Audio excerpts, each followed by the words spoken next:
at that right there. Look at that head shake, man. Oh, man, that's what we came up here for. Okay, live in 3, 2, 1.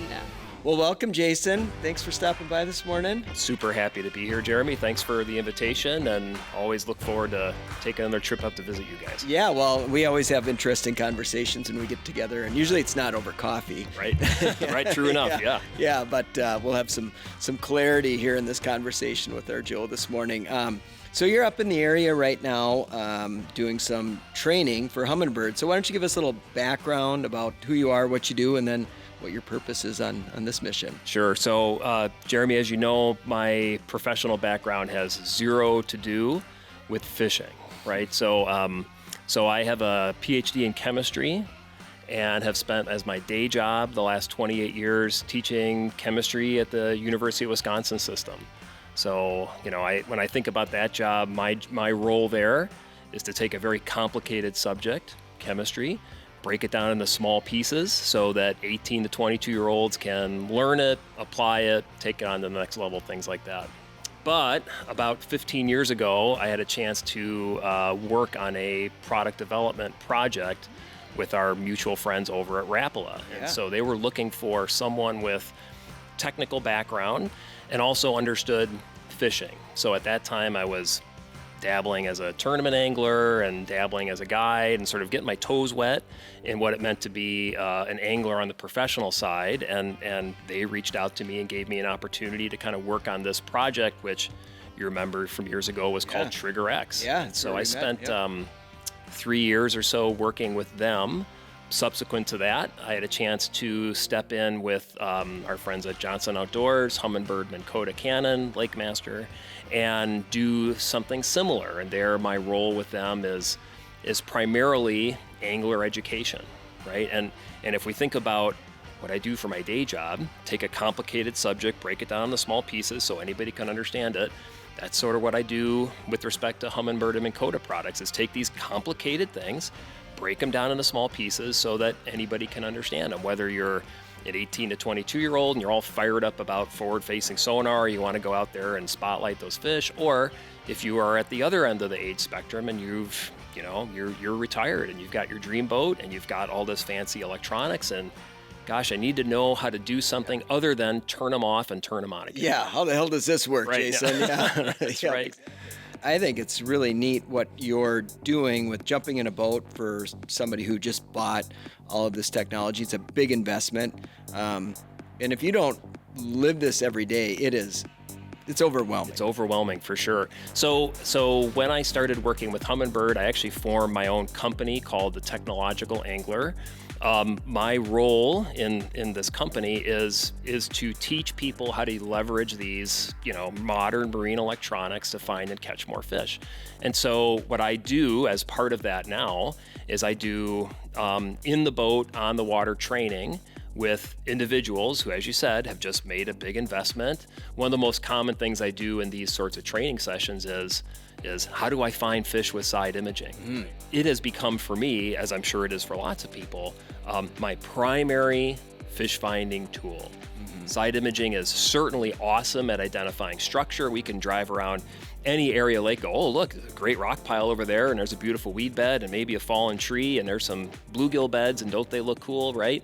But what I want to use that tool for is finding fish. I want to eliminate empty water and focus my attention on, hey, that little pile, that little rock pile there, even though it looks like the rock pile is 50 yards away, that one's got fish. That's cool. And I'm with you that of all the technologies that we have in the boat, forward-facing sonar gets all the attention right now. But same as you, I'm using side imaging all the time, especially searching. But often if I'm fishing in the boat, I have it on my bow as well. So I use it as kind of a sweeping tool, or I'll be able to identify edges, and it shows you so much. But forward-facing sonar, we were talking about this earlier, seems to me a lot of people are able to grasp it a little faster than side imaging, where if your side imaging isn't dialed, or you're driving the boat funky, or you've got it on your trolling motor and you're spinning it, you could look at this and be like, this makes zero sense to me. All I see is blur. Yeah, Right? How do you look at that and come away with weed bed, fish, soft bottom, things like that, right? So what are some of the basics of I just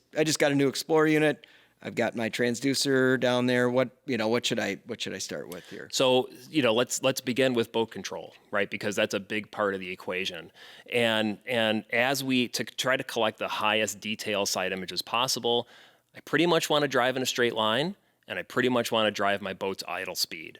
Right now, depending on what your boat is, that idle speed might be down at 1.5 or 2 miles an hour, which I would say is great, or it might be up at 3.5. I was in a trainee's boat yesterday that was up closer to 4 miles an hour. Okay, but that's as slow as you can go with the idle cracked open and having good steerage. So we want to try to get down to as slow of a boat speed as we can, while still recognizing that, I want to cover some water and look at some different things and find some fish. So for a lot of people, that sort of 2 to 3 mile an hour boat speed is going to give us a good quality side image. Can we get more detail from the side imaging view? Sure, if we slow down, right? And the way I think about this is, as the boat travels through the water, we're painting that target with the side imaging beam, and that target could be piece of structure, it could be fish, whatever the case may be. The more times we paint that target with the beam, the more prominent its return is going to be, the darker its sonar shadow is going to be. It's going to be easier for us to identify things, especially fish, that provide small returns. The challenge with side imaging when it comes to finding fish is that the smallest details on the side imaging view are the most important things. They're the fish.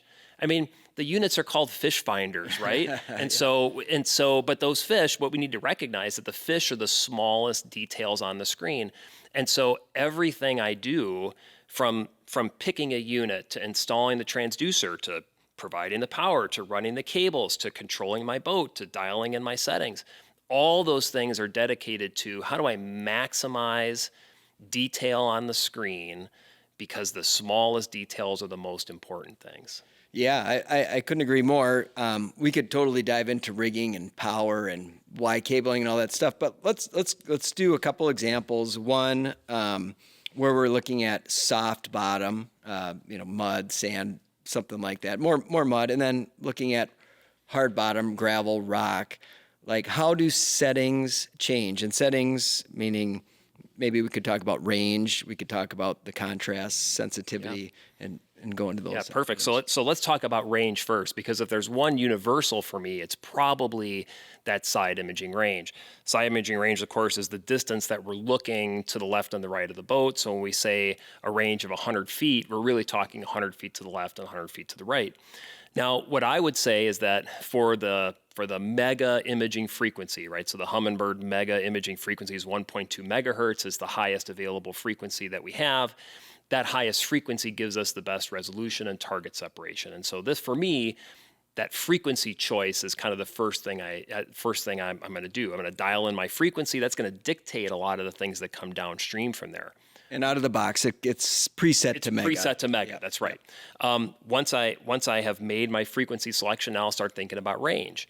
The mega frequency, the highest available frequency, has the shortest useful range. That's just sort of the physics of sound as it travels through the water. As the frequency goes up, the effective range goes down.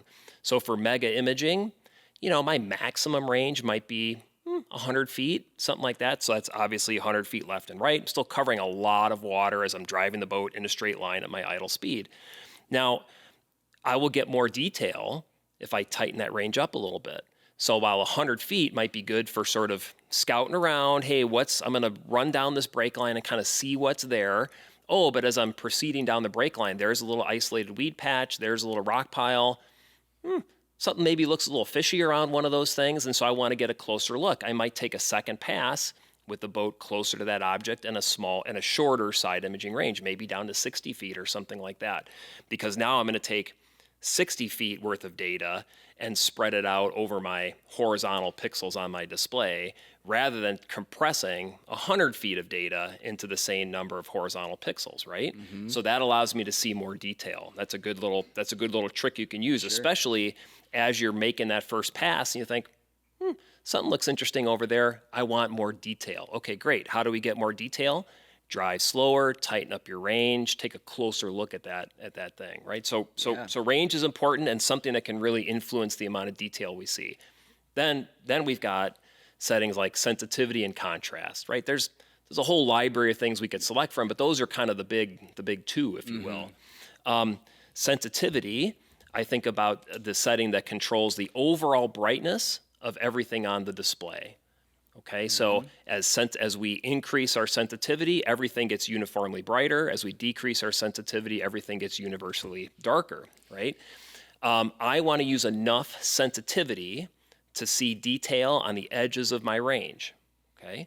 Now, if my range is 100 feet, I'm going to have to use a relatively high sensitivity to see detail at the far edges of my range. If my range is 60 feet, I can get by with less sensitivity because I'm only looking 60 feet away from the transducer, so I can bring my sensitivity down. Now, you asked specifically about, I think you said soft bottom, right? So soft bottom in the side imaging view looks dark, right? And if I want to see detail against that dark background, I generally have to use a higher side imaging sensitivity to see that level of detail. Otherwise, the screen just kind of looks black, right, or whatever, just very, very dark. So over soft bottom, I use a higher sensitivity. What does that number mean? With the mega imaging frequency, it's probably high teens, something like that. If sensitivity controls overall brightness, an easy way to think about contrast is that it controls darkness, right? Sure. It's the tool that controls the darkness and the definition of our side imaging shadows. So while we often focus on the bright spots or the bright returns in the side imaging view as the objects that we're looking at, bottom structure fish, right? The shadows, the little dark spots or the dark regions that those objects create also tells us a lot about what those things are.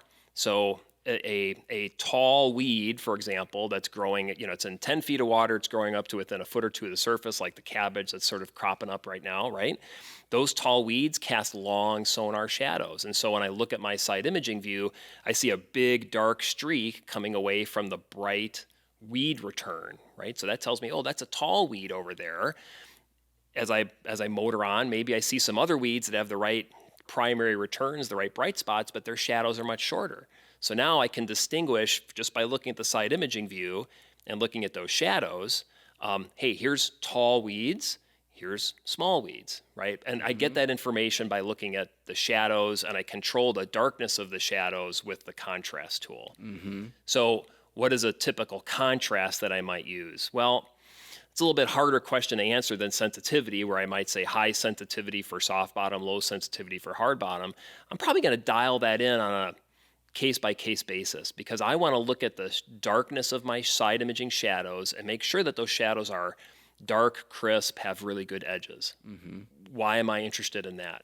Not so much for identifying short weeds versus tall weeds. The shadow is a key point for me for identifying fish, right? A fish, when we look at a fish in side imaging, we generally think about that fish's information being comprised of two parts. The fish has a bright spot, that's like the fish's body, where the fish's body is reflecting the side imaging beam back to the transducer. It gives us a bright return. Okay, that's the fish. But on the opposite side of the fish, sort of farther away from the boat, we will often usually see, a little dark spot. That little dark spot is the fish's sonar shadow, okay? The distance between the bright spot and the dark sonar shadow is telling us important information about that fish. It's telling us where it is in the water column. If it's real close to the bottom, the separation between the shadow and the bright spot is going to be small, right? If that fish is riding real high in the water column, all of a sudden that shadow marches way out to the side and go, oh, look, this fish is suspended way far off the bottom. Do you want to give us some Pythagorean theorem while we're at it like here the too? trigonometry. I didn't bring my slide rule with me, so it's going to be a little hard. But realistically, because we don't know the depth of that fish. We know how deep the water is underneath the boat, right? From our 2D sonar, we can look, oh, it's 16 feet deep, right? But if we see a fish that's 60 feet off to the side, we don't know how deep the water is over there. We can make a guess. We can look at the contour map and go, well, it looks like it's the same or a little shallower or a little deeper, but we don't know the actual depth where the fish is. And so we can't do the trigonometry and say, oh, this fish over here, because it's got this distance between bright spot and dark spot, it's at 12 feet instead of the bottom or whatever. So I kind of break those into 3 classes of fish. You've got fish that have small separations between bright spot and dark spot. That's close to the bottom. That's a fish that I approach with a jig, right, or a spinner, something that's going to be down there within a couple of feet of the bottom. Then you've got fish that have moderate, and that's a very loose word, right? But it's they can see some decent separation between the fish and the sonar shadow. Okay, that fish is up in the water column. Maybe that's a fish that I approach with a horizontal presentation, a crankbait, something that gets down halfway, and I kind of bring it through that fish, or throw a Ned rig and just sort of float it in its vicinity. And then if I've got a fish that's suspended real high, right, there's the bright spot, and keep looking. Oh, there's a shadow way over here. That's a fish that's up close to the surface, right? And so that's something we approach with a top water, or something that's moving fast that's going to be up in the top part of the water column. So we get information about making a informed fishing decision, I would say, based on where I see the fish and where I see that fish's sonar shadow. And seeing that shadow in a lot of cases is more important to me than seeing the bright spot. Okay. Sure. So to your point from before about soft bottom. Soft bottom is dark. So that soft bottom is really easy for me to see both the bright spot from the fish and that fish's sonar shadow. That's like the best case scenario. If you want to go out and find fish, you've never found fish with side imaging, find yourself a muddy bay, 8 or 10 feet deep, drive around nice and slow, 2 miles an hour, and start looking for bright spots and dark sonar shadows. Those are fish, right? Those are easy to see against soft bottom. Now, we go to a hard bottom situation, right? Hard bottom, sand, gravel, rock, things like that, much, much brighter, okay? In general terms, when I approach a hard bottom area, the first thing I'm going to do is I'm going to decrease my sensitivity, because sensitivity, remember, is our brightness controlling tool.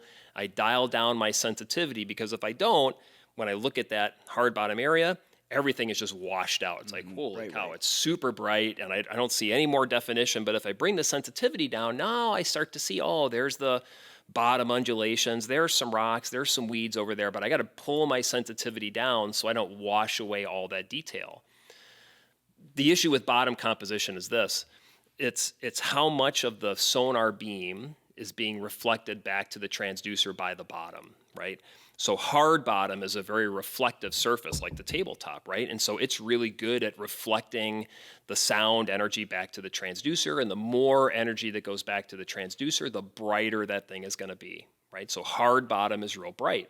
Soft bottom is not reflective, like sand, rock, gravel is. It's absorbent, right? So it absorbs more of that beam, sends less energy back to the transducer. As a result, the bottom is darker, okay?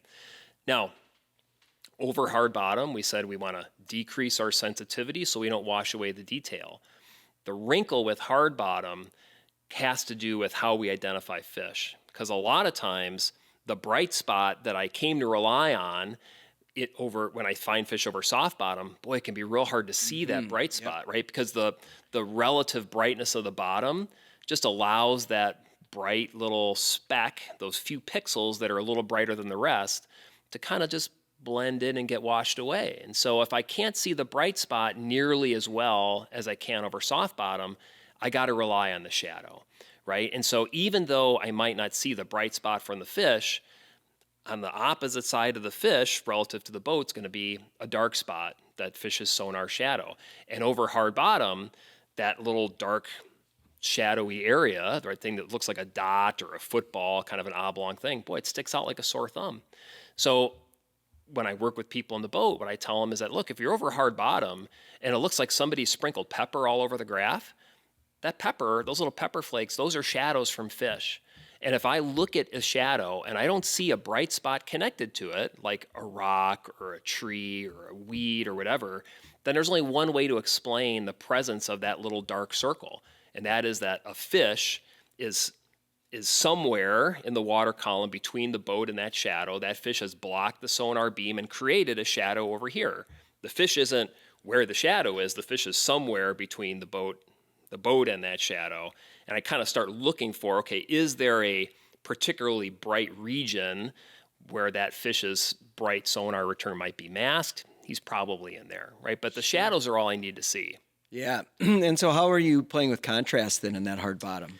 Yeah, so in contrast, I'm probably going to bring down my contrast a little bit, because a high contrast measurement is going to make the bright areas really bright and the dark areas really dark. I start losing that definition. So often I'll pull down my contrast so that I maintain sort of the appropriate level of brightness of the bottom, but still preserve the dark sonar shadow. In reality, the dark sonar shadow, I mean, you've seen it, it leaps off the screen at you, right? And so it's like, there they are. And so, but again, over hard and soft bottom, I'm really looking for different things when it comes to finding fish. Over soft bottom, I can generally rely on, hey, I can see the bright spot and the shadow, look at the distance between them, figure out where that fish is in the bottom. That's like, undergraduate level sonar, finding fish with side imaging, right? And then when you come to something that's very busy, like a big rocky reef, and you got big rocks and small rocks, and it's all really hard, you got prominent shadows and smaller shadows, that's really like when you got to stare at it and go, you know what? It looks to me like there's 4 little round black sonar shadows over there near that rock. Those are probablys, right? Yep. Especially if we don't see a little rock bright spot that's attached to it. But that's kind of what I'm looking for over that hard bottom. I'm not looking for the bright spot. I may or may not see it. Sometimes when I take a screen capture image of my display and then sit down with my computer and stare at it, like, okay, yeah, now I can see the bright spot now, right now that I'm staring at it. But Because it's moving in real time. but moving in real time when you're on the water and you got like glare and you got water spots all over your graph and you're kind of itchy because you haven't caught a fish in a half an hour, right? It's like, I don't really see the bright spot, but there, I see a bunch of little dark sonar shadows. That's the spot. Yep. Right. 100%. Now, a couple things I want to hit on here too is that one of the things I've seen is, let's just say that we're in, to make this easy, we're in 50 feet of water and we've got a range at 100 feet and we see a really nice bright mark at 75 feet. How far away is that fish from me?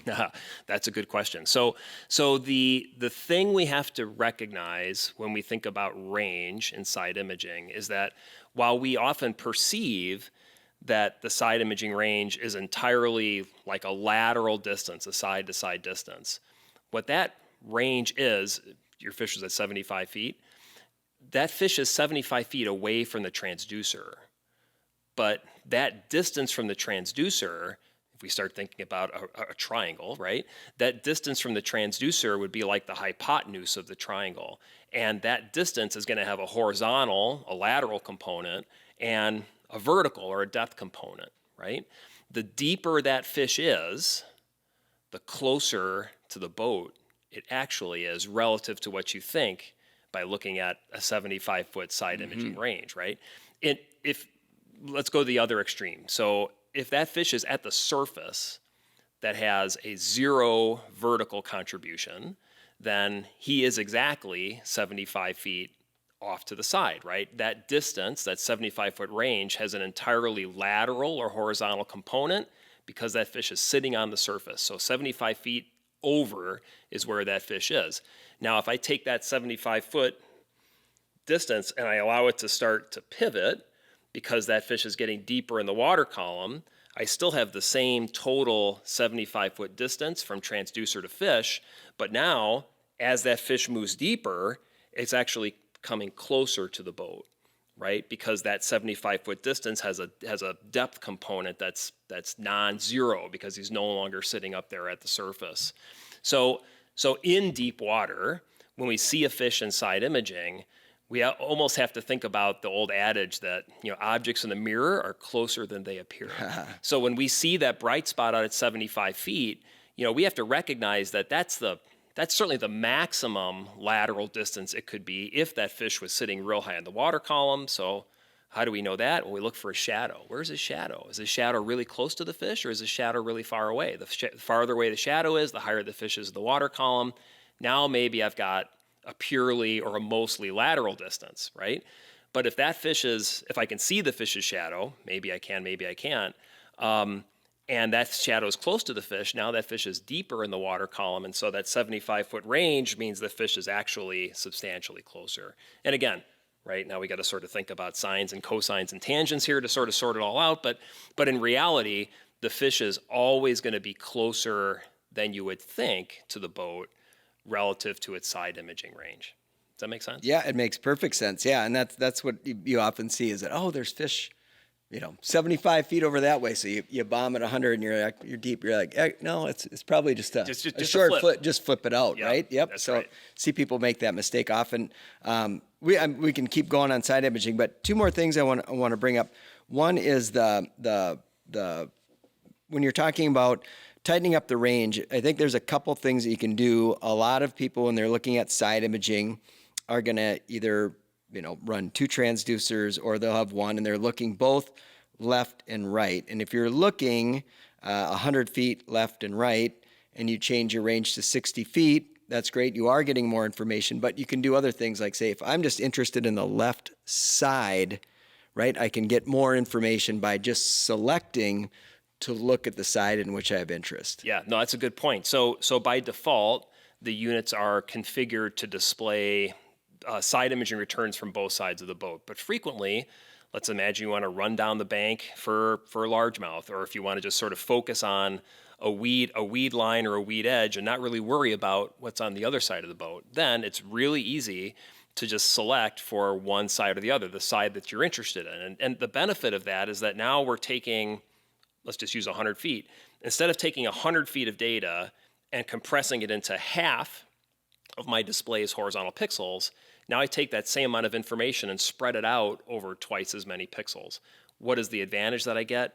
More detail, better target separation. It's almost the same effect that you would have if you saw something cool and thought, I want to get a closer look at that. So it's easy, of course, to sort of zoom in, right? You can grab the cursor, put it on the thing you want to zoom in on the side imaging view, press the plus button, all of a sudden a zoom box opens up, and in that zoom box, yeah, you see the object that you're interested in, but you see a lot more detail associated with it, because now you're taking a small amount of data, spreading it out over a larger number of pixels. That's really the same phenomenon that you get when you look at one side or the other. You're taking whatever your side imaging range is, and instead of compressing it into half of your display's horizontal pixels, I've expanded it over twice as many horizontal pixels. And as a result, invariably, you see more detail, more information. And a lot of times, that most important piece of information is a little bit of target separation. Maybe it's the separation between the bright spot and the dark sonar shadow that looked awfully close when I was looking at both sides at once. But now when I only look at one side, now I've got more pixels available. Now I can see that separation between the bright spot and the dark sonar shadow. Oh yeah, that's definitely a fish. Sure. Yeah, that's cool. And then lastly, before we move on from side imaging here, color palettes. We obviously have a number of different choices. Yep. Where are you at, and why are there so many? Yeah, so why there are so many is probably based on user feedback, right? Now, your eyes may not see the display the same way as my eyes do, not just because of the biological differences in our eyeballs, but because you might have different colored lenses in your sunglasses.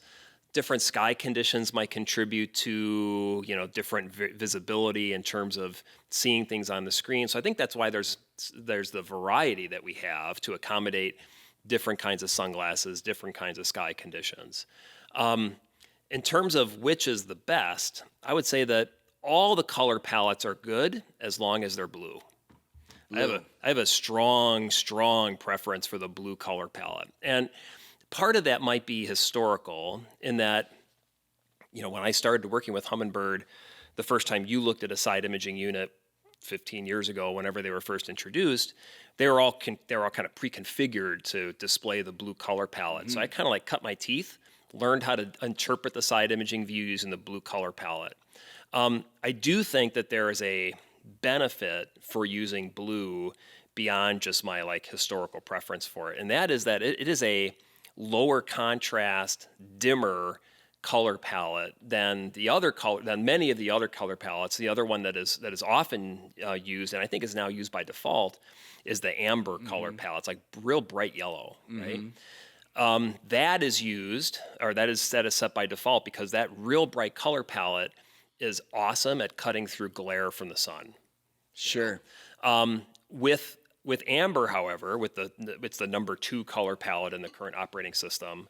I could use the same settings between blue and amber, and my amber screen is going to be white hot, super bright, so bright that I can't see the level of detail I need to be able to see structure and especially fish.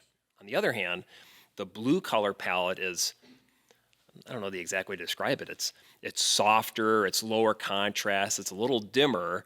I can really crank up my sensitivity. Remember, sensitivity controls the brightness of everything on the screen. If the fish are the smallest details, I want to see as much brightness for those fish as possible, and so I will run with the blue color palette. I'll run a sky-high sensitivity to be able to see those smallest returns.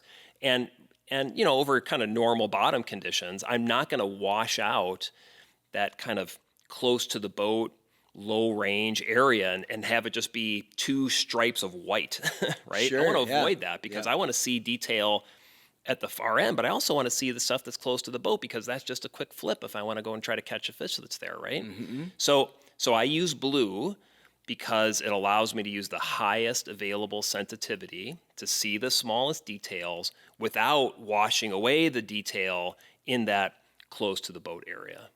That is awesome. Does that make sense? Yeah, that's a really cool. Great. Yeah, but great like pointer. I said, all the colors are good as long as they're blue. As long as they're blue. I ran blue for a long time and have kind of fallen back into the amber palette, but the sensitivity makes perfect sense, being able to crank it a little bit. Yeah. Yeah, that's right. And as I said before, everything I do is designed to maximize detail and clarity. And for me, in terms of finding fish, that's a key thing for me. And I, as we mentioned before, I work with a lot of individuals in their boats with their units, and of course I encounter all sorts of like, oh boy, this is going to take a little while to get where we need to go, right? But one of the major changes or major things that is impactful for users is that color palette, because we might sort of dial in settings with whatever they have, because when I hop in their boat, again, I don't know, maybe you wear rose-colored lenses, and that everything's rosy, because of Jason. that. Yeah, exactly. But maybe that's the reason why you've selected this color, because for your specs that you usually wear or the time of day you usually fish, that's what gives you the best resolution and clarity. Okay, so that's fine. So let's go and dial in your settings with that. And once we've kind of putzed around for a little while, I'll say, hey, can I talk to you about your color palette choice here? And oh, yeah, sure, what do you like? You like blue, right? It's like, yeah. So let me show you why I like blue. And then we'll switch to the blue color palette.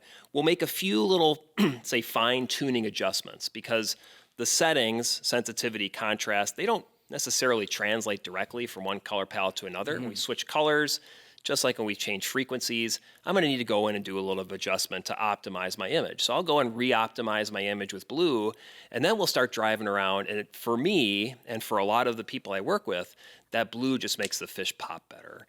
And again, maybe I'm biased or whatever. Maybe I just have more experience with the blue color palette. But for me, it's easier for me with the core set of settings that we've kind of discussed here to see that fish pop out on the blue color palette.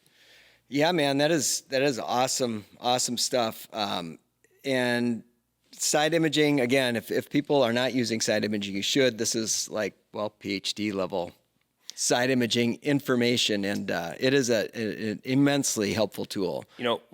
Before we move on, I get asked all the time, because I have all the toys in my boat, right? It's just sort of the matter. I've got all the different varieties of graphs. I've encountered all of them. I worked with Humminbird product development, especially like, okay, how do we tweak what we have to make things better? How do we kind of work on the software and things like that? And so I have access to all the things. But if there's one most important tool for me, it's side imaging. Like I could do without the rest. You could take my 360 away, you could take my Mega Live away, whatever. I'm still going to go out and I'm going to crack them because I can find them. I can cover water, find them with side imaging, right? If side imaging is 1, then 1A is probably my map. Yeah. Right. It's just, Sure. it'd be hard. It's hard to imagine going to a place without a good map. I was just up at our mutual friend's Hawk Lake Lodge a few weeks ago. Oh yeah, that's right. And so one of the cool things they have are these out lakes that are totally unmapped.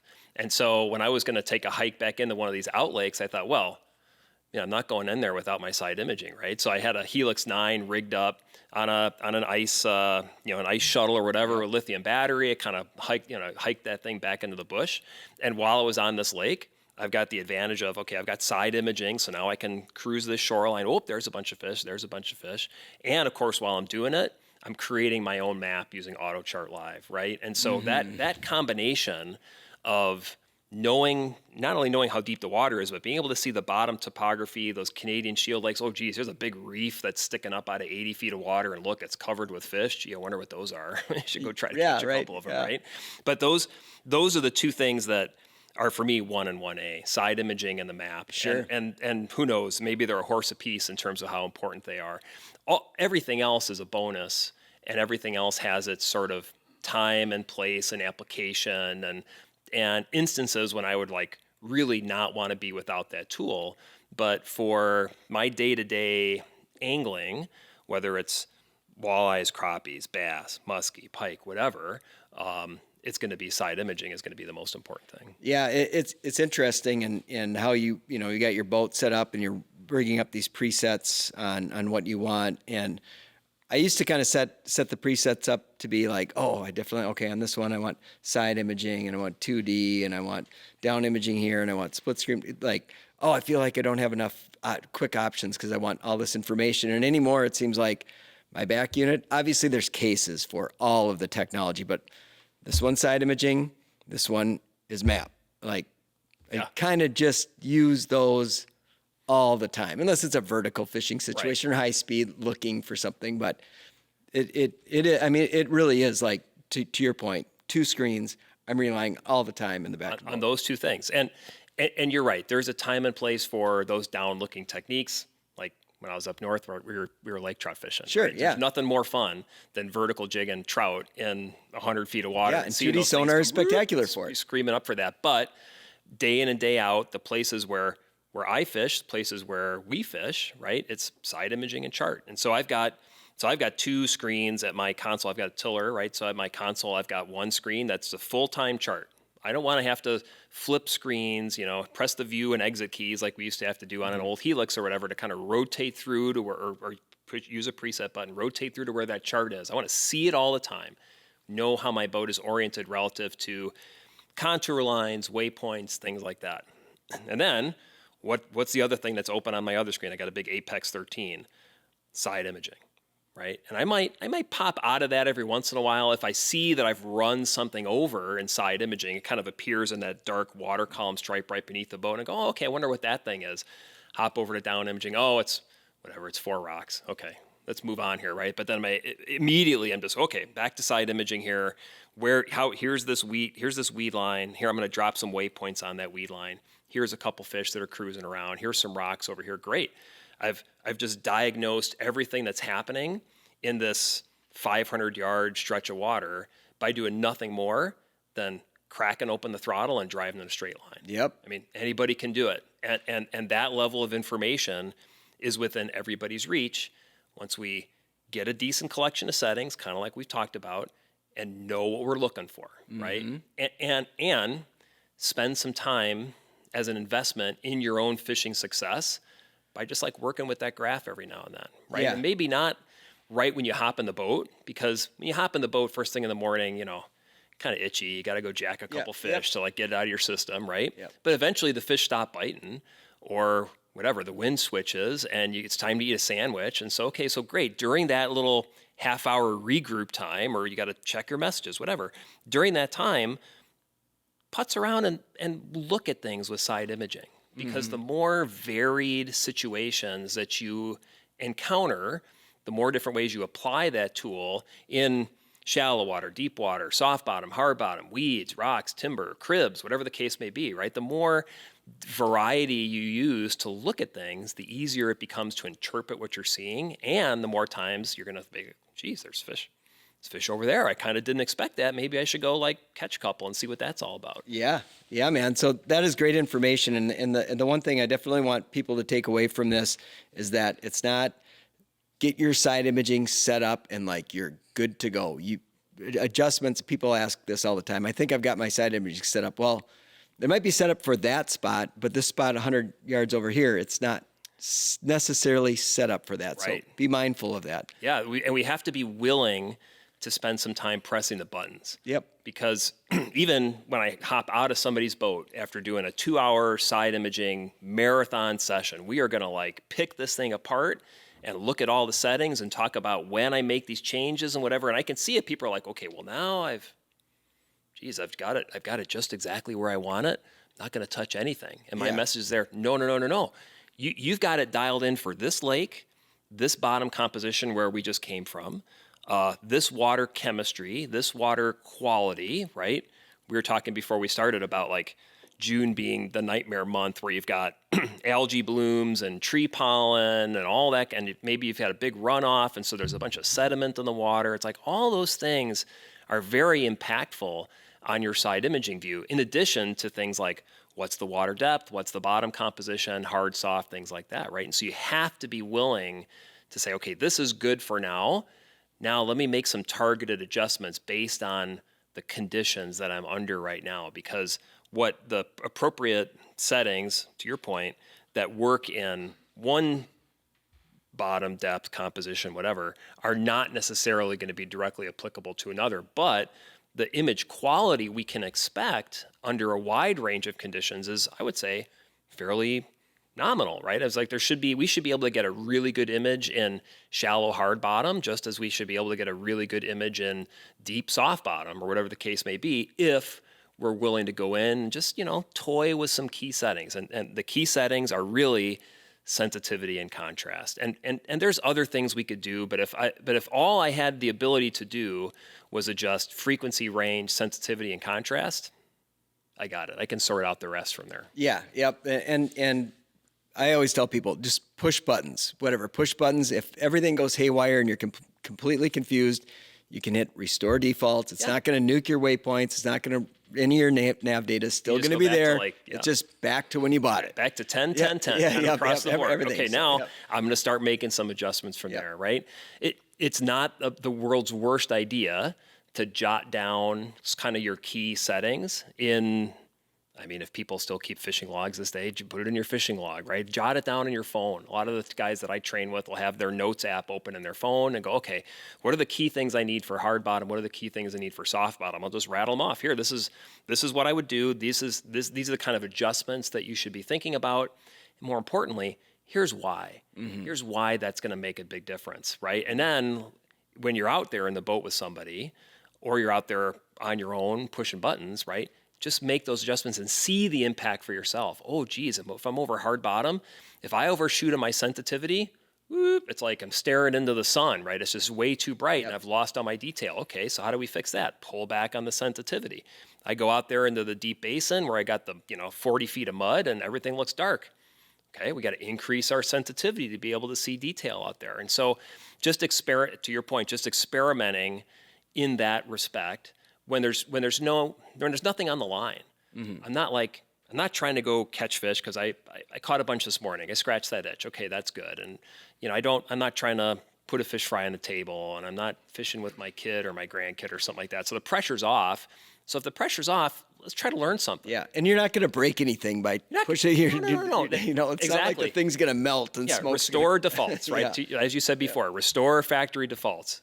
It doesn't send you back in time.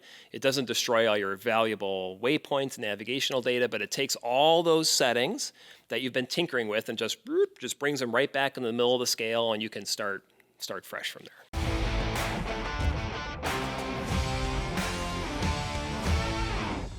Jumping out of the conversation here for a moment, we are going to talk about small engines, and thanks Seafoam for sponsoring the Angling Edge Buzz.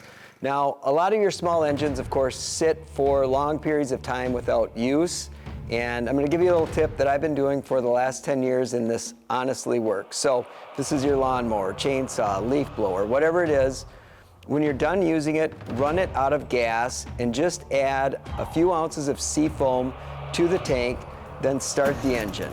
Let the seafoam burn its way or work its way through the fuel system, and then you can put it away for long-term storage. You don't have to worry about adding too much seafoam. You can run the engine on that stuff. It's not going to hurt anything. And when you're done, the entire fuel system will be clean and lubricated, and when you add fresh gas the next time you use that small engine, it fires up right away. I'm telling you, this really, really works. Let's start fresh with the next piece of technology that we can't ever have a discussion with here, and that's forward-facing sonar, right? So we were talking just before we started here. As we're recording this, it's the middle of June. There's a ton of tree pollen. The algae's blooming. We've had a lot of rainfall lately. It's been relatively windy, and the fish have been relatively shallow on hard bottom. What does that mean? And I know a lot of forward-facing sonar users out there who aren't familiar with it are like, what is going on here with this stuff? So let's start there and kind of walk it back. Yeah, so the conditions that you're describing, where you have a lot of very tiny suspended particles in the water, tree pollen, algae particles, sediment, that presents one set of challenges. Another set of challenges is the depth of the water you're talking about in the bottom composition, right? That presents a whole nother set of challenges. Typically, like if we were to go put one of our boats in the water, we were to go into a nice, sandy bay that's 8 or 10 feet deep, and the wind's kind of blowing in there, stirring things up. And there's we can see the tree pollen billowing off of the pines on the shoreline, and we can see all that stuff in the water, like visually, geez, this water is yellow instead of being blue. If I put Megalive 2, right, Humminbird's forward-facing sonar unit in, it's going to be a cluttered, noisy mess, right? And one issue is just physics, okay? And that is that those small particles in the water do a really good job of being scattered by the high-frequency mega imaging beam that is in use with forward-facing sonar. And that's not just a Humminbird thing, but everybody's tool uses a similar very high-frequency sonar beam for live imaging. And that's for a reason. The reason is we need that high-frequency beam to get the kind of detail, resolution, target separation we need. We need that to be able to see my 3-inch Ned rig as it falls through the water column, 50 feet away, and see the fish rise out of the weeds and whatever. That when we have a lot of small particles in the water, that presents an issue because the beam, the live imaging beam, is scattered by all of those small particles. That leads to noise. Another issue in shallow water, especially over hard bottom, is that I think we as anglers we have this picture in our mind about what the whole interchange is that occurs when a sonar beam bounces off a target, right? We have this picture of, okay, the beam comes out of the transducer in a straight line, and it hits the target, and then it like completely reverses direction, and it goes straight back, and that's the echo, and that's what is translated into the image on the screen. But in reality, right, the beam in live imaging, a lot of beams are coming out all at the same time. And it's true that some of those beams are scattered by the target and go back to the transducer, but that exchange is not 180 degrees, right? So the beam comes out, and then this target scatters that beam all over the place. We detect the direct reflection, but most of that sonar beam's energy is actually scattered, let's call it, in an unproductive way. Some goes to the surface, some goes to the bottom. The surface and the bottom, hard bottom, are very reflective surfaces relative to that sonar beam. And so that beam is bouncing off the target, and it's going to the surface, and it's coming down. Eventually, some of it comes back to the transducer, and we just have all this, I call it a noisy environment. Mm-hmm. It's a noisy environment from a sonar perspective, right? Because there's all this sonar energy. Yeah, some of it is coming out, hitting the target, and going back. That gives us our picture. But a lot of it is just rattling around in this limited space. And as a result, we get displays, we get views that are noisy, they're cluttered, right? And so we have ways of working with the live imaging settings to be able to try to minimize that. Actually, right now, right in the middle of like tree pollen Armageddon, one of the really nice things we can use is that Humminbird has an auto sensitivity and contrast option for Mega Live. And that is that when you deploy that transducer, if we're using the auto sensitivity and contrast feature, the transducer will actually collect a small amount of data and try to optimize the image, leaning towards give me the clearest possible image. Try to get rid of as much noise as possible. And that kind of happens automatically, right? All I got to do is like check the auto sensitivity and contrast option. Now that gives me an image where it's going to be easier for me to see fish in the water column, primary pieces of structure, weeds, rock, timber, whatever the case may be, and of course the bottom. It can be hard because of that image quality algorithm, let's say. It can be hard for me to be able to track my lure under those circumstances because, especially if I got something small, I'm throwing a crappie minnow or a Ned rig or something, right? Because that processing algorithm is kind of weighted towards, let me get rid of all the weak returns, like the weak return you'd get from a 2-inch soft plastic crappie minnow, and weight it more heavily towards bigger things that are more reflective, fish, bottom, primary structure, things like that. Yeah, and so, as you're going through this, you're using the auto feature, and where do you go? Will you adjust the auto feature, or do you just set it? And forget it? So I would sometimes, like by magic, I click the auto button. It's like, whoo, geez, I got a nice looking screen here, and I can see everything that's out in front of me. I've got nice returns. I can see where the fish are. I can see the bottom. I'm not going to touch anything. Okay.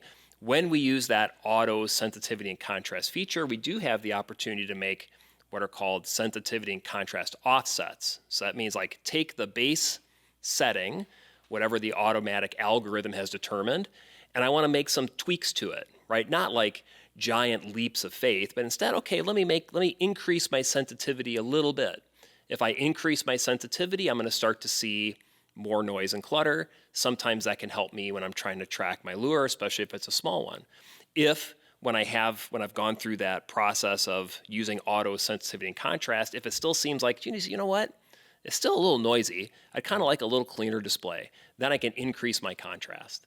Yeah, and so before we get too far, why don't we just explain sensitivity and contrast in the Mega Live 2 world, what those functions do? Yeah, I mean, they have some relationship, I would say, to what we use, how we apply sensitivity and contrast in side imaging, but I think that there's some important sort of variations as well. So much like the side imaging view, when we increase sensitivity in forward-facing sonar Mega Live 2, we're going to see more detail, more weak returns. Okay, not necessarily going to make things brighter like we do in side imaging, but we're going to start seeing more and more weak things, right? So it's almost like we're turning up the volume on the stereo. We're going to start hearing more of those little subtle tones and influences by increasing our sensitivity. We're going to see more weak returns. Contrast is a tool that attempts to distinguish between a bright primary return and no return. Okay, so it's trying to distinguish between a bright spot and dark nothingness. Okay, if we increase our contrast, we tend to make the bright areas brighter and the dark areas darker. Okay, so if we increase contrast, that's going to make fish structure bottom kind of either brighter or more colorful based on whatever color palette that we're using, and it's going to make the dark areas darker. In practice, I use contrast as my noise control tool. Right. Okay, and so if I've got too much clutter, I'll increase my contrast in Mega Live 2. That makes the noise go away. Okay, but right, the other side of that coin is now it's going to be harder for me to see small things. And if my interest is in tracking a small lure and seeing how fish are responding to that lure, then I almost have to live with a little bit of noise and clutter, right? Because if I see a little bit of, I call it sparkle. I see a little bit of sparkle around the view a little bit. That means the unit is being responsive and displaying small, weak returns. And if I flip my 2-inch crappie minnow out there 40 or 50 feet away, I got a pretty good chance of being able to see it impact the water, fall through the bottom, fall towards the bottom, and kind of work over those weed tops or whatever the case may be. Sure. Oh, that's great information. Now, when we're into sensitivity, we got the quick touch on the screen now, but contrast is not just plus or minus contrast. We also have a second layer of contrast options. And it's really that second layer is where my decision making starts, or where my setup really begins. What you're talking about, of course, is called dynamic contrast, right? So dynamic contrast has 3 settings. There's low, there's balance, there's high. And the way I think about dynamic contrast is it determines how many of those weak returns are going to be subtracted or left on the side on the mega live view. Okay, if I use low dynamic contrast, the unit is going to show more of the weak returns. If I use high dynamic contrast, the unit is going to show fewer of the weak returns, and balanced attempts to split the difference between low and high. Okay, but for me, there's 2 bookends, and I choose a bookend based on what my application is going to be. If I want the cleanest possible display, I want to see something that's got a black background and I see nice, dark, brightly colored returns for fish and bottom and structure and things like that, then I select high dynamic contrast, because high dynamic contrast eliminates a larger fraction of the weak returns. If, on the other hand, my interest is in tracking a small lure, okay, from distance and seeing it impact, fall, and come all the way in, then I'm going to select low dynamic contrast, because low dynamic contrast is going to allow me to see more of those weak returns, right? So the unit's going to subtract away fewer of those weak returns. And when I'm setting up my unit, that's the first decision I make. Why am I using this? Am I using it because I want to see how the fish are interacting with the lure, so I have to see the lure all the time? I use low dynamic contrast. If my interest is I want to be able to sit at my fishing position, kind of sweep around, oh, there's fish over there, I'm going to throw in that direction, or there's the boulder I'm trying to hit, so I got to throw in this direction. And if I don't care about the lure, okay, well then I can use high dynamic contrast, because it's going to give me a cleaner display. Once I pick one of those 2 bookends, then I'll go in and start making our sensitivity and contrast adjustments to be able to get the image quality and clarity that I'm kind of looking for under those circumstances, right? And your use of any of the forward-facing techniques really boils down to that.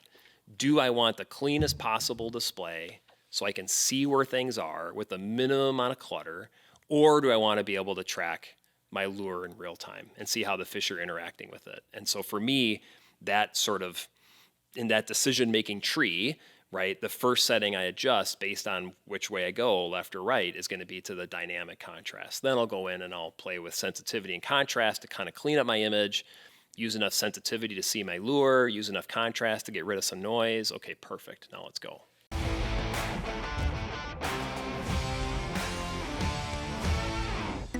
Hey, a quick shout out to Wavy Label Sunglasses, a partner here at the Angling Edge Buzz. These guys make products that we wear on the water. They're right here in our hometown of Baxter, Minnesota. Now they've got a pretty simple frame selection. They've got options for both poly and glass lenses with a couple of different color options, and you can even get these in a prescription model if you choose. They've got a great lifetime warranty, comfortable shades. They work really well for all of our angling applications, and if you're looking for a new pair of shades, be sure to check out Wavy Label right here in Baxter, Minnesota. One more product we've got to touch on before we leave this portion of the episode is the Drado automatic boat latch system. I run a roller trailer, and I'm telling you, this is a revolutionary type product for launching and loading your boat. To launch, you simply pull a lever, your boat slides right off into the water, and when it comes time for loading, you just power into the automatic clasping jaws, and you're set to go. This is an amazing product made right here in the USA in South Dakota. We're super proud to call these guys partners. So if you're looking to make your launching and loading process far simpler, be sure to check out Drado's automatic boat latch system. Mega Live 2 is a different universe than Mega Live 1 was for sure.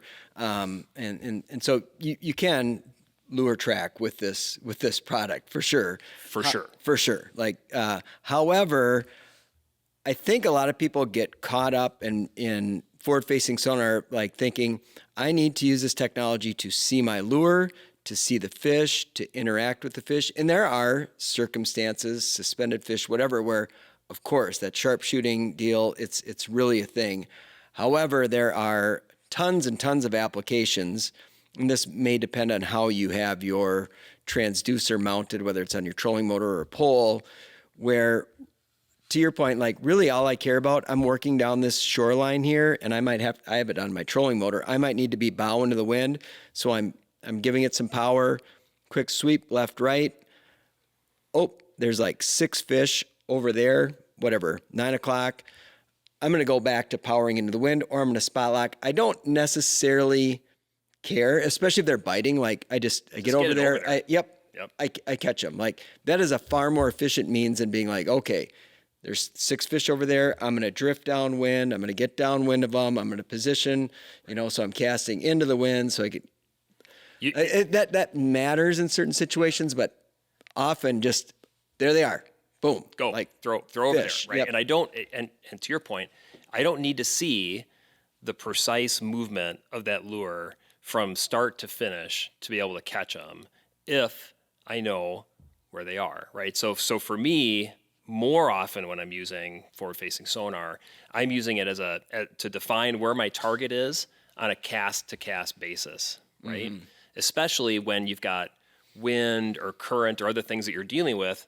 So maybe you're spot locked, but even when you're spot locked, your nose is in a reasonably similar location from cast to cast, but the stern might be wagging all over the place. And as a tiller guy, I'm fishing from the stern, so it's like, oh geez, so how do I try to put my more casts per unit time onto the target I'm trying to hit? And that's what I use it for the most, is to steer over. Oh, there it is. Just fire over there. And now my boat's pivoted another way. Okay, where is it at? Let me find it again. Okay, now it's over there. I got to adjust my angle a little bit. Yeah, and that maybe have you highlight the basically what the degrees are within the Mega Live 2. But you see people too. You got wind. You've got bow in your line. You're like, okay, I see fish 50 feet over there. I cast. You get to see the lure impact, and you, like you said, you've got this wind.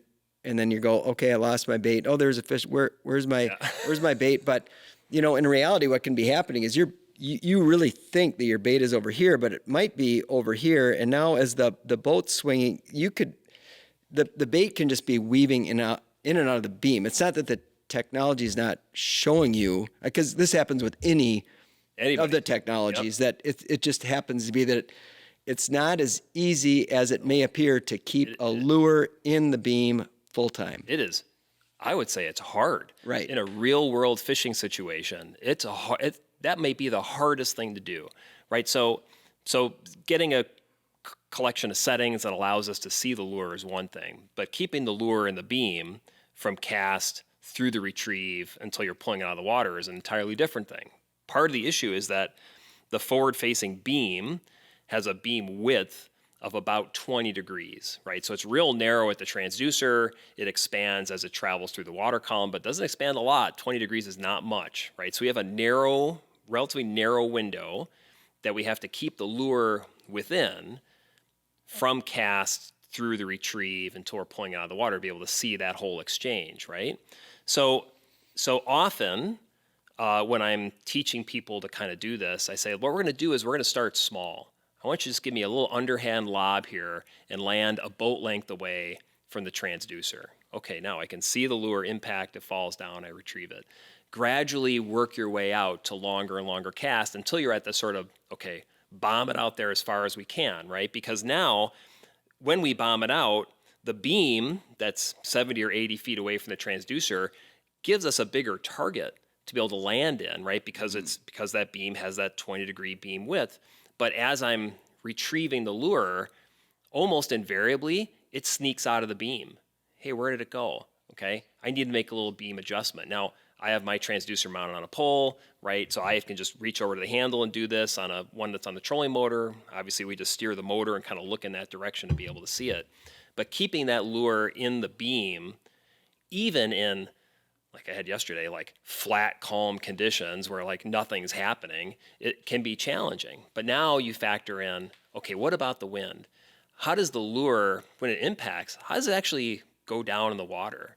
Not a lot of things fall straight down, right? A lot of things have a lot of zig and zag to them as they go down, right? A jig and wrap, whoop, just goes flying off to the side sometimes, right?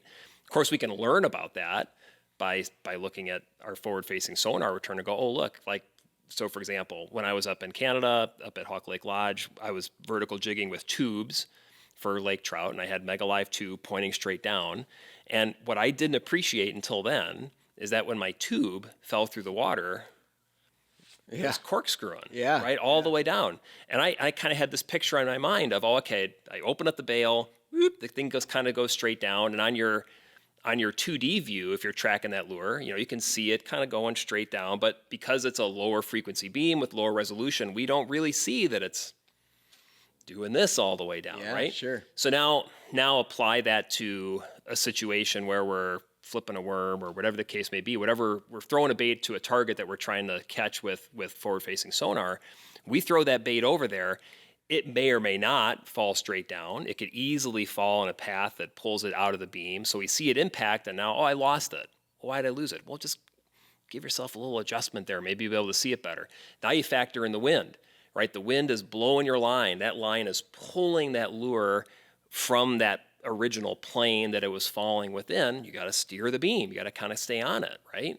If that's what your interest. If your interest is, I want to follow it all the way back to the boat, you can do it with an appropriate set of settings, no big deal, and with really good control of that lure relative to it's a narrow beam. It's a 20-degree wide beam. And when you go out there and you start learning about it in practice, go out and practice in flat palm conditions and say, okay, if I'm mounted on a trolling motor and my little directional arrow is pointing straight forward, it can make a big difference whether I'm just to the left or just to the right of that arrow. Based on what side of my pole is my transducer mounted on, because that's going to determine, hey, do I need to be a little to the left or a little to the right? And you could be just a few inches on the wrong side, you've missed it, right? So you have to turn the beam, or you get used to saying, okay, well, instead of just landing straight away where the arrow is, I know I need to be a skosh to the right or a skosh to the left, based on not only what side of the pole do I have the transducer mounted on, but is that beam perfectly aligned with the transducer, or is it a little cockeyed one direction or the other, right? And it doesn't take much. A little twist or turn of that transducer body can take that beam, instead of it having be straightforward, now it's way over here. Why is that? Is there something wrong with my thing? No, it's just the way you have it mounted on your pole. And so you can either go and adjust it so you have better alignment, or you just get used to the notion, hey, if what I want to do is see the lure and see the fish interacting with it, I need to be half a rod to the right or whatever at 40 or 50 feet, something like that. Yep. It just takes practice. Time and practice. Yep. That's it. So before we wrap this up, Mikey was giving me the little signal over there. So obviously technology in fishing has been a hot button from a conservation point of view. What are you hearing? What are you seeing? Do you have any concerns about tech in fishing? And by tech, I'm talking specifically about really forward-facing sonar, but the combination of all the other tech with it. In my having worked in kind of this ecosystem for the last dozen or 15 years almost, you can really see the impacts that having access to these kinds of advanced technologies can have on a population of fish that we're interested in. Certainly, forward-facing sonar probably has the greatest potential to have impacts that I think we might not have the best grasp for what they are, right? I know that I've kind of followed what you've been doing with the Leech Lake Muskie issue. In my area, a big impact is winter angling for panfish. Sure. Right? Because you can have a group of, 2, 3, 4 guys out with forward-facing sonar, And instead of just Swiss cheesing a basin, they, okay, let's drill a few holes, let's find them, let's get on that school. And then when that school, of course, after you catch a few, the school disperses or they kind of move off. Okay, well, they're awfully easy to keep track of when you've got 2 or 3 guys out there triangulating where they are, right? And you can just scooch the little camp over, get back on those fish and really put a lot of pressure on those fish. And as you know, right, those deep water panfish have mixed survival at best, right? You have a lot of mortality just from hooking and things like that. And while you might say, well, geez, I'm only taking home 5 fish, but how many fish are up on the underside of the ice that you release because of the barotrauma and things of that nature. And so, I have a mixed relationship then, I guess, with forward-facing sonar because I'm obviously in that realm on the industry side and the manufacturer side, and I'm in that realm on the consumer side, especially with my trainees, right? Kind of teaching people how to use this tool, and I like to use it. I like to go out and use it kind of as we were describing before. Where's that target? Well, okay, I'm going to fire my cast over there. It makes me more efficient for sure. But at the same time, I recognize that the impacts that it can have, it's hard for me to imagine that the impacts would be good, right? Like I don't see a lot of like positive things that would come from, that would occur to a population of fish from anglers using forward-facing sonar. At best, there'd be no impact, right? But in reality, the impacts will probably be, negative to one extent or the other. When you've got an apex predator like a muskie, that has very low population density, it takes forever for those fish to grow to catchable size. When you start sharpshooting them in a situation where we can target those fish very easily, have a lot of context with those fish during a time when those fish might not be used to getting chased around as much as they are. That can have a big negative impact. You see it on Leech Lake with dead fish and things like that.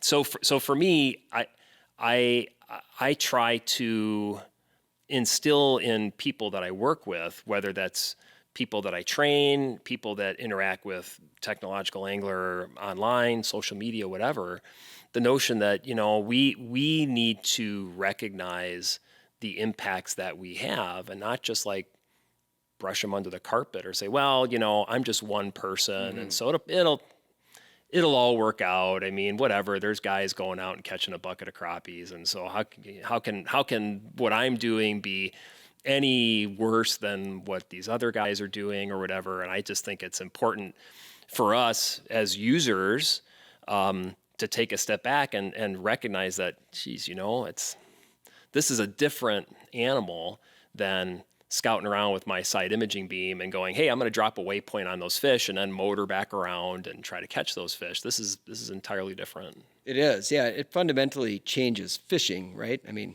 what was out there in real time was unknowable. It's no longer a mystery. Well, right? Yeah. I mean, there's still mystery in fishing, but there's a lot of it. The curtain's been peeled back. So, yeah, I mean, just I think for a lot of anglers, trying to take a regulatory approach to this is, of course, very complicated. It doesn't seem like a lot of agencies want to tackle that, and I wouldn't envy, making those decisions either, but we can clearly see case examples where we might want to make considerations in how we're applying the technology, right? And so I think anglers just need to be mindful of those situations. And hey, if we see some walleyes down in 40, 50 feet with this technology, maybe not fish for them. You see crappies in a 40-foot basin, maybe just catch what you need. If you see a muskie in the middle of summer that's down 35 feet in the middle of nowhere, maybe just let them be. Yeah, do something else. And to your point, that mystery, that great unknown piece, geez, I wonder what's out there, is now knowable. Yeah. And the forward-facing techniques, of course, are fundamentally different from side imaging or 2D sonar or down imaging. All those are historical, right? This is where that fish was when I drove past them. And now I've driven 200 yards away. The pesky things have fins. They swim around, right? But with forward-facing sonar, it's no longer it's where that fish is right now. And as that fish repositions, I can follow him by sweeping the beam. If he starts swimming away, I can get on the trolling motor and follow that fish around.